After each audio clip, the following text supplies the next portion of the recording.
अस्सलामुअलैकुम दोस्तों मैंने ना एक वीडियो देखी तो मैं उसे देखकर बहुत यानी कि ना जो मुझे फ़ील हुआ, मैंने सोचा कि अपने व्यूवर्स को भी दिखाऊं यूट्यूब पर।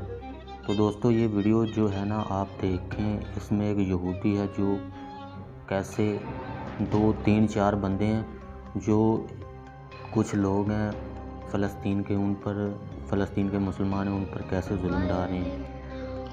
भाई बात यह है कि मुसलमान जो है ना वो कहाँ गए हैं इस वक्त। हमारे मुल्क में इतना ज़्यादा जुल्म हो रहा है, इतनी ज़्यादा ज़्यादती हो रही है।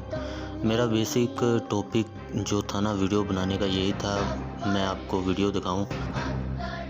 तो आपने इस वीडियो को ज़्यादा से ज़्यादा शेयर करना है, इस वीडियो को लाइक भी करना है, क्योंकि आप अगर लाइक करेंगे शेयर करेंगे तो ये वीडियो जो है तमाम यानी कि जो पूरे मुल्क में वायरल होगी, तो लोग इस वीडियो को देखेंगे कि कैसे ये यहूदी ज़ालिम लोग जो हैं वो हमारे जो मुसलमान भाई हैं उन पर जुल्म और सितम कर रहे हैं।